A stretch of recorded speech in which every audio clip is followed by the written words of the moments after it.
श्रीमते रामानुजाय नमः। श्रीमते निगमान्तमहादेशिकाय नमः। श्रीमहालक्ष्मीमङ्गलम्। वेदान्तवेद्यविभवे विष्णुवक्षो विहारिणि अरविन्दाक्षदयिते लक्ष्मस्तु तव मङ्गलम्। सर्वमङ्गलमाङ्गल्ये सर्वमङ्गलदेवते सर्वमङ्गल्यास्तुत्ये लक्ष्म्यस्तु तव मङ्गलम्। पद्मसद्दे पद्महस्ते पद्मलोचनभामिनि पद्मभूपूजिते नित्यं लक्ष्मस्तु तव मङ्गलम्। इन्द्राणी मुखगीर्वाणी घनसेवा प्रहर्षिणि सर्वेषां जगतामम्ब लक्ष्मस्तु तव मङ्गलम्।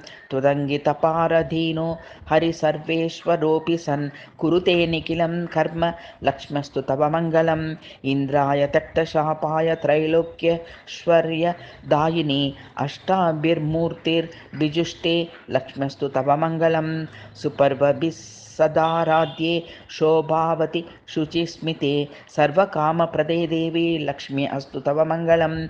शुभानि निजनामानि सदा वर्तयतां सतां मुदा श्रेयो विदायिन्या लक्ष्मस्तु तव मङ्गलम्। सतामात्मभिस्त्याग क्रियोदेश्यता स्थिते कान्तेन हरिणा साकं लक्ष्मस्तु तव मङ्गलम्। स्वदृष्टिगोचरस्थानसिद्ध्य सम्पत्समृद्धिके विलसत्सर्वकल्याणो लक्ष्मस्तु तव मङ्गलम्। दिव्यं स्थानं परित्यज्य पत्या सह नमस्कृते ओङ्कारनगरीं प्राप्ते लक्ष्मस्तु तव मङ्गलम्। यः पठेत् सन्ततं लक्ष्मीमङ्गलं भक्तिमान् नरः स स्यात् तस्याः प्रसादेन सर्वमङ्गलभाजनम्। इति श्रीमहालक्ष्मीमङ्गलसमाप्तम्।